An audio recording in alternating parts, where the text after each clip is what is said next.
ተታርገ ጨረስ ደማን ጨረስ አርገ ለምን በቃ የሚያባክን መንፈስ ብዙ አይነት መንፈስ አለ። ጊዜ የሚያባክን አለ፣ እድሜ የሚያባክን አለ፣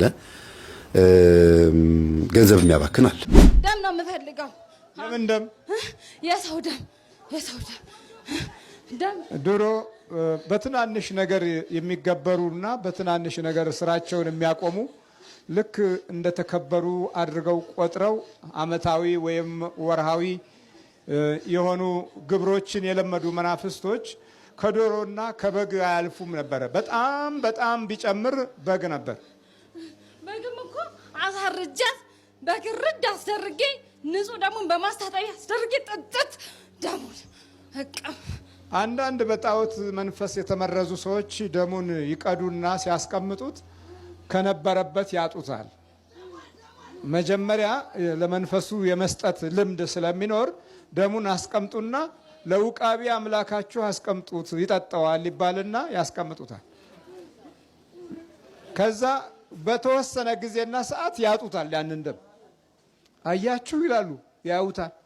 አያችሁ በአንድ ጊዜ ደሙን ፉትን ያደረገው ውቃቢ አምላካችን የቤቱ ጣጣ የቤቱ አምላካችን ይላሉ። የቤት ጣጣ የሚለው ቃል የመጣው አለ ምክንያት አይደለም። የቤት ጣጣ የሚለው በየጊዜው ግብሩን ስለሚጠይቅ የቤት ጣጣ ስላለብኝ ግብሩን ጠየቀኝ ጣጣ ብለውታል። ጣጣ አለበለዚያ ከመዝጊያው ጋርና ከግንቡ ጋር ከምሰሶው ጋር የማላተም ባህሪ ያለው ያላትማል። በቃ ስለሚያላትም ራሳቸውን ስለሚያሳብጣቸው ስለሚከሰክሳቸው የፍርሃት ቋንቋ ሲያወጡ ምን አሉት? የቤት ጣጣ። ይሄ መደበኛ ዘመናችን ቋንቋዎች ናቸው። አንዳንድ ሰዎችም በመካከሉ ለሚፈጠሩ አንዳንድ በረከት ማጣትን ጨምሮ ችግሮች፣ የጤና መታወክ ሲመጣ የቤት ጣጣ አለብሽ እንዴ ይላሉ። ይህንን አባባል እነማሆዮችም ይጋራሉ። እንዲህ የሚያደርገው የቤት ጣጣ ነው ይላሉ። ስለዚህ የዘመናችን መንፈስ ቀጥታ ከዶሮ ወደ በግ ሄደ፣ ከበግ ወደ ከብት ሄደ፣ ከከብት ቀጥታ ወደ ሰው ሄደ። ወደ ሰው መሄድ ደግሞ በዚህ በ21ኛው ክፍለ ዘመን የመጨረሻው መስዋዕት ነው ማለት ነው። የ21ኛው ክፍለ ዘመን የዚህ የጣዖቱ መንፈስ መስዋዕት ሰው ሆነ። በዘመናዊ ትውልድ ህይወትም ውስጥ ይሄው ነገር ተገለጠ ማለት ነው። ስለ ክፉ መንፈስ ያለን እንዲሁ ዝም ብሎ ለዘዝ ያለ ወይም ደግሞ ግምታችን ቀዝቃዛ በሆነ መንገድ መሄዳችን አሁን ተገቢ ወቅት አይደለም።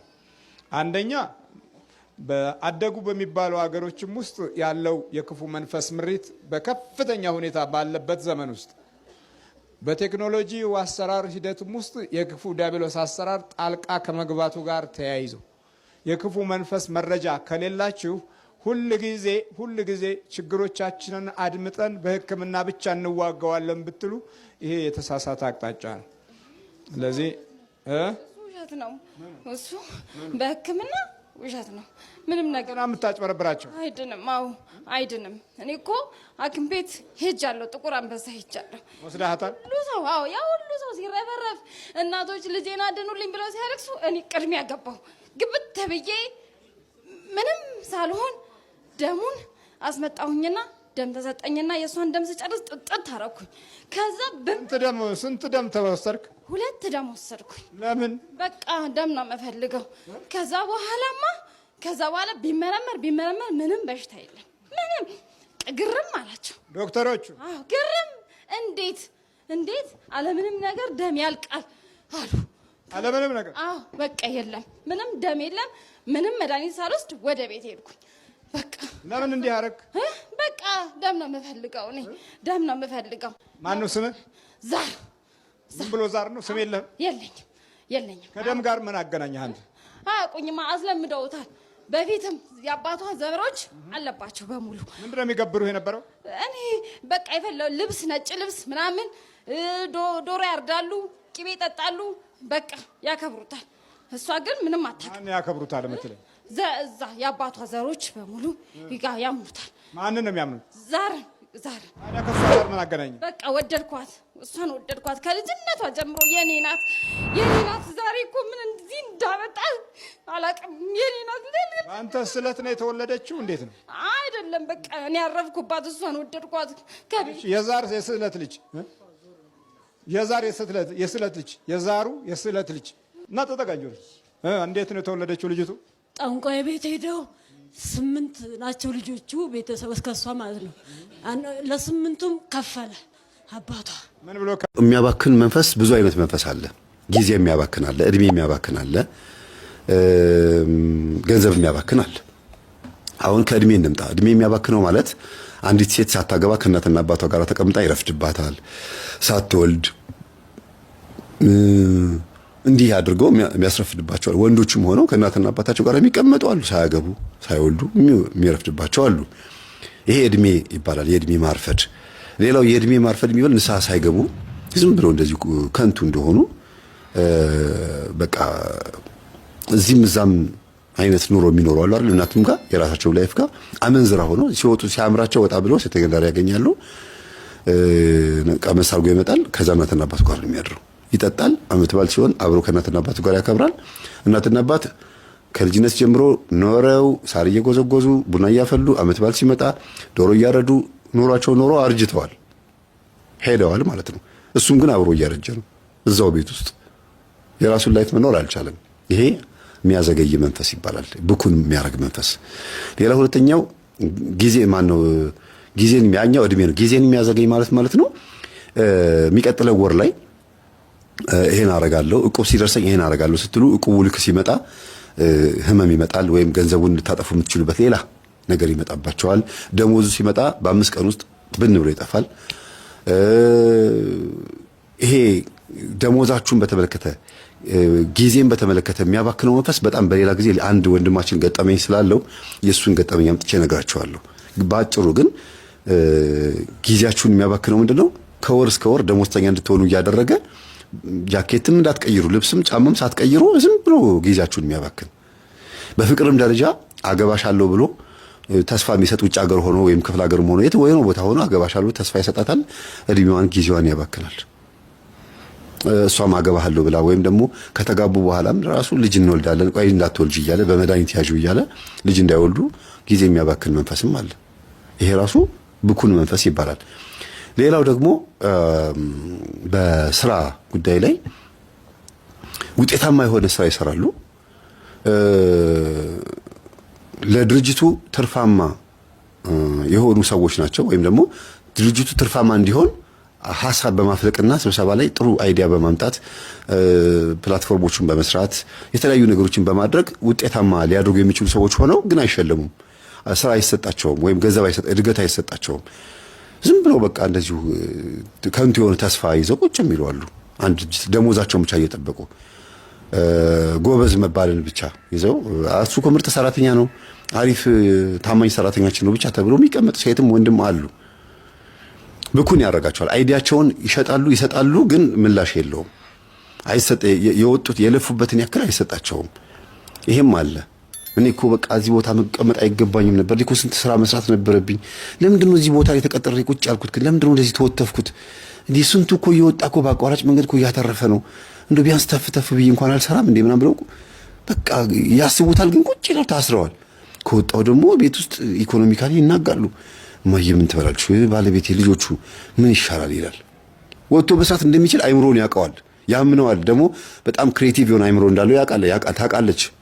ጎበዝ ወጥቼ እኮ የሆነ ቦታ ላይ እኮ ጠጋ ብዬ ቡና ቢሸጥ ወይ የሆነ ነገር ባደርግ ትርፋማ እሆናለሁ ትላለች። ግን ታስራ ተቀምጣለች። ምን ሲባል የሆነ የተበተባት ነገር አለ። ጊዜን የሚያባክን ማለት ይሄ ነው።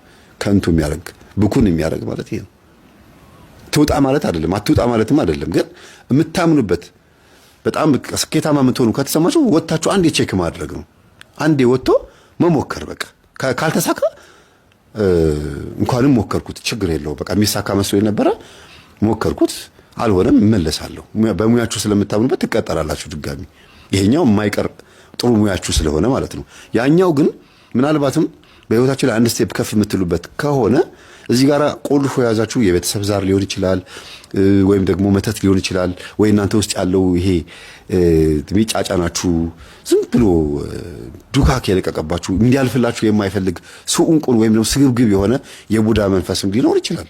የእናንተን ማደግ የማይፈልግ የእናንተን ገንዘብ ማግኘት ሞላ ስትል ኪሳችሁ ነው እንዴ? ቆይ እስቲ ምን ላድርግበት?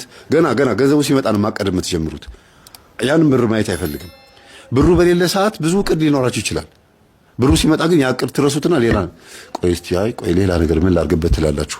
ይሄ ነው የኛ ያበሾች ትልቁ ችግራችን። ቀድመን አቅደን ጨርሰን ብሩ ሲመጣ እቅዳችን ላይ አናስቀምጥም።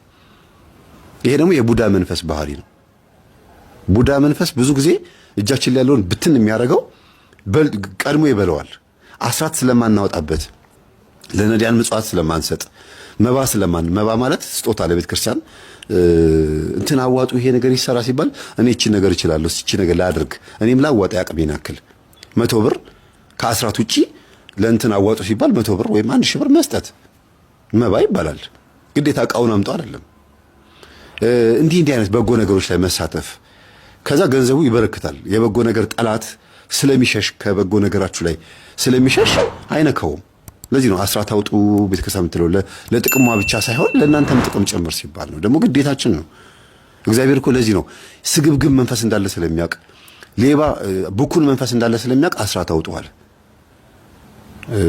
ብኩን ሆኖ ሰው ራሱ ብኩን ሆኖ የ10 ሺህ ብር ደሞዝተኛ የ20 ሺህ ብር ደሞዝተኛ 2 ሺህ ብር የእግዚአብሔር ነው ሲባል ብዙ ነው እኮ እንዴ 2 ሺህ ብር አይ ዝም ብዬ ለነዳያን በሰጥ ይሻለኛል ብሎ 100 ብር ሰጥቶ ይጨርሰዋል። በቃ ግን 18 ሺህ ብሩ አንደኛ 18 ሺህ ብሩ የኔ ነው እንዴ 2 ሺህ ብር በሰጥም እኮ 18 ሺህ ብር አለኝ እሱን ቦታ ማስያዝ ይሻለኛል አይልም። 2 ሺህ ብር ከ20 ሺህ ብር ላይ 2 ሺህ ብር አስራት ነው ብሎ ጭንቅ ይለውና ሳይሰጥም ለነዳያንም ሳይሰጥ ዝም ብሎ ይረሳውና ያልፋል። አይደለም 18 ሺህ ብሩ አይደለም 20 ሺህ ብሩ ከዛም በላይ ጊፍት እንኳን ቲፕ ተሰጥቶትም እንኳን ብሩ ለወር አያደርስም። ለምን ሲባል በረከት የሌለው ለምን እንደሆነ ከሐሳባችን ነው የሚጀምረው ማለት ነው።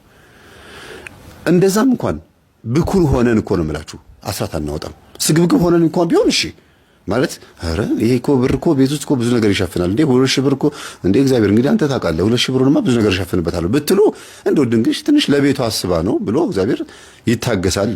ብኩን ሆነንም እንኳን ለተራ ነገር ለመጠጥና ለተራ ነገር እንኳን እያባከንን አስራት አናወጣም። እዚህ ጋር ለአንድ ጃምቦ ወይም ለቢራ ለድራፍት የሚገራርም ሳንቲም እያወጡ የኔ ቢጤ ሆቴሉ በር ላይ መጥተው ስለ ማርያም ሲላቸው እግዚአብሔር ይስጥል ይላሉ። እዚህ ጋር እኮ ስንት ጠርሙስ ተደርድሯል እኮ። ያ ማለት ብኩን መንፈስ እዚህ ጋር እያበከነ ነው፣ እዛ ጋርም ደግሞ እያባከነ ነው። ለምን ለነዳያን ሰተን እንኳን እንዳንባረክ ብኩን እያረገን ነው ማለት ነው። በረከተ ቢስ እያረገን ነው።